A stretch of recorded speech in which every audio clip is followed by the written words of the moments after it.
Hello and welcome to UK Daily Brief. I'm Chloe. Today is the 6th of January. Remember, we're here every morning at 7 a.m, Monday to Sunday, with the key UK headlines and the weather. First, retail pressure is rising. Claire's and the original factory shop are reportedly facing collapse risks, putting around 2,500 jobs in doubt. In London, a shocking King's Cross murder case has sparked outrage after teenagers allegedly filmed and bragged about the attack on a rough sleeper. Internationally, Venezuela's political turmoil deepens, with Nicolás Maduro linked to a US court case while still insisting he's president. Meanwhile, London underground graffiti is spiraling, clean-up costs hit £11 million in a year. And Poundland is closing 12 stores, as the high street downturn bites. Finally, the UK is tightening rules on junk food advertising, with chocolate and fizzy drinks in the spotlight. Now for today's UK weather. It's cold and wintry out there. Across much of England, it's dry, bitterly cold and frosty, with temperatures hovering around freezing. Expect roughly 0 to 3 degrees Celsius by day in many places. In London, it's around -1 degree Celsius to 2 degrees Celsius through the daytime. Further northwest, Manchester stays near 0 to 3 degrees Celsius, with a few showers at times.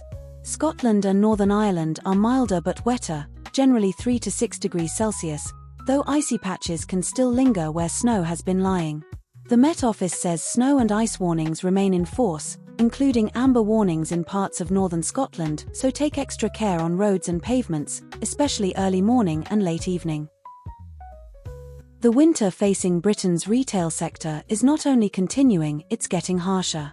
According to the latest report from Sky News, two major UK retail chains, Claire's and the original factory shop, are now at risk of entering administration. Up to 2,500 jobs could be affected. Starting with Claire's, the accessories brand best known for earrings and jewellery aimed at young shoppers. With over 300 stores across the UK, it was once a staple in shopping centres nationwide. But changing consumer habits have hit hard. Young shoppers are moving towards online shopping and social media-driven sales, while rising rents and labour costs continue to squeeze physical stores. Meanwhile, the original factory shop follows a low-price, family essentials model, operating around 180 stores nationwide. It was long seen as the kind of retailer that could survive even during tough economic times. But reality has shown that low prices no longer guarantee safety. Here are the key figures. Nearly 500 stores combined, around 2,500 jobs at risk, and more than 10,000 retail jobs already lost in the UK during 2025. Analysts say this crisis isn't just about falling sales. It's the result of high rents, soaring energy bills, and rising minimum wages, combined with fierce competition from online giants like Amazon and Temu. The UK high street is now entering a period of structural decline. If even accessories chains and discount retailers can't survive, this retail shakeout may only be just beginning. Cold-blooded killing at King's Cross, teenagers boast after fatal attack. A shocking and deeply disturbing murder has rocked the UK. In the area around King's Cross in London, 3 teenagers brutally attacked a homeless man, leaving him with fatal injuries. According to a report by Sky News, what has horrified the public most is not only the violence itself, but what happened afterwards. In court, CCTV footage was shown revealing the teenagers leaving the scene in high spirits, laughing and behaving casually. One of them was even caught on camera saying, "We messed up a man today." The judge described this remark as clear evidence of a complete lack of remorse, humanity, and empathy, treating the loss of a human life as something to boast about. Key facts from the case include: the victim was a long-term rough sleeper. All 3 attackers were teenagers. They took selfies and shared content after the attack. And all were sentenced to immediate prison terms. Charities warn that violence against homeless people in the UK is steadily increasing, while protection and social support continue to fall behind. This case is not just about one tragic death. It is a stark warning about youth values, the influence of social media, and growing social indifference. Global tensions rise. UK faces scrutiny over Venezuela-US crisis. International political tensions have suddenly escalated, with attention focused on the latest confrontation between Venezuela and the United States. And the UK's response is now under scrutiny, starting with Britain's position. According to a report by The Guardian, the UK government has refused to clearly condemn the US move to detain Venezuela's leader. Officials also suggested that if the issue were brought before the United Nations Security Council, the UK might abstain from voting, in order to avoid a direct public clash with Washington. This stance has been widely interpreted as an extremely cautious and potentially ambiguous diplomatic choice. Meanwhile, the central figure in the crisis, Nicolás Maduro, has been transferred to a court in New York to face proceedings in the United States. Live footage from Sky News shows Maduro insisting in court that he remains Venezuela's legitimate president, and rejecting all charges brought against him by the US authorities.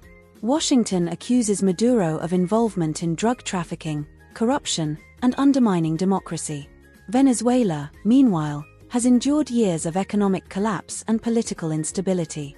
The UK and several European nations have long taken a measured approach, seeking to avoid direct military or judicial intervention.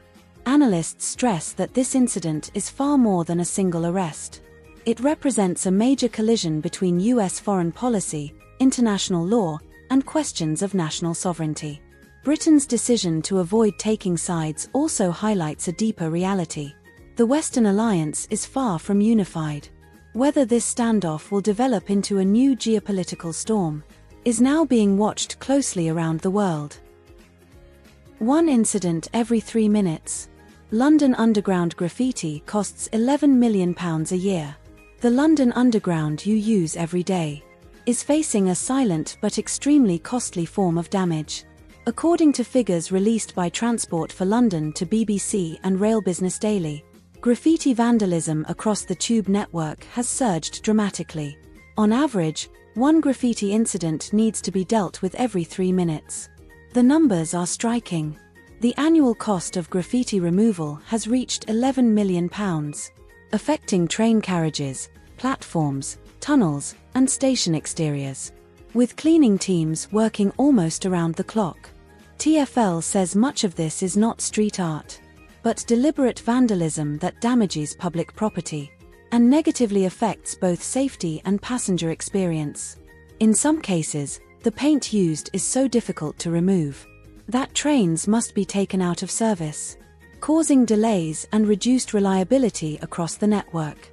What's raising even greater concern is this: that £11 million comes entirely from public funds, meaning taxpayers are footing the bill. TfL says it has stepped up CCTV monitoring, patrols, and criminal prosecutions. Those convicted can face heavy fines and, in serious cases, prison sentences. A single act of graffiti isn't just a few brushstrokes. It represents lost time, lost money, and a shared cost paid by the public, minute by minute, pound by pound. Even discount kings can't survive. Poundland shuts 12 stores as UK high street winter deepens. More bad news is hitting Britain's discount retail sector. Poundland, a brand that has helped millions of UK families stretch their budgets, has announced the immediate closure of 12 stores, marking the start of a new restructuring phase. According to a report by the Scottish Sun, the closures are mainly concentrated in areas with high rents and falling footfall. Sources say the pressure has been building for some time, with high inflation, rising wages, and energy costs that have yet to ease, combined with fierce competition from online shopping platforms. Here are the key figures. Poundland currently operates over 800 stores across the UK.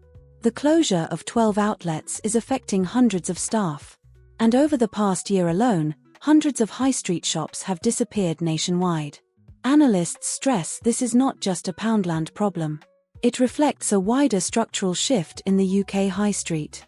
Low prices no longer guarantee stability, and in today's retail climate, footfall no longer equals profit.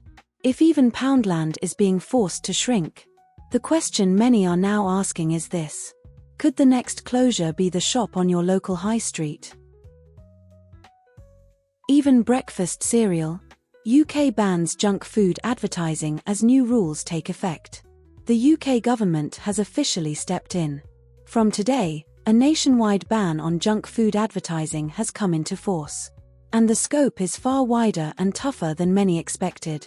According to Sky News, the ban does not only cover fizzy drinks, chocolate and sweets.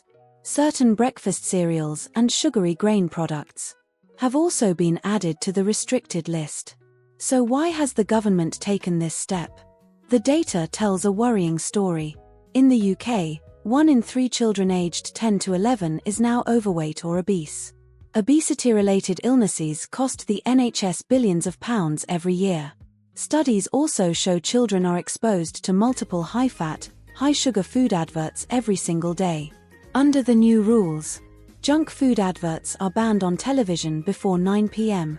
Online and social media promotions targeting children are restricted, and advertising on public transport and outdoor spaces will be gradually removed. The government insists this is not about controlling what people eat, but about reducing how heavily children are influenced by advertising, and tackling obesity at its source. However, parts of the food industry have pushed back, warning the ban could hurt businesses, and that higher costs may eventually be passed on to consumers. So the question remains: is this policy protecting children's health, or quietly adding to the cost of living? That's all for today's edition of UK Daily Brief. If you find this mix of same-day UK news and practical living updates helpful, please remember to like, subscribe, and turn on notifications. Every day, we bring you the key stories shaping life in the UK, clearly and in the shortest time possible. I'm Chloe, and I'll see you tomorrow on UK Daily Brief. Let's face it, life in the UK moves fast. The headlines are endless, but most of it is just noise. Introducing UK Daily Brief, your essential morning update. From local weather and travel alerts to the policies affecting your pocket. No clutter. No bias. Just the facts you actually need to start your day. Fresh every morning. Short, relevant, and ready when you are. UK Daily Brief. Subscribe now for the news that matters to your life.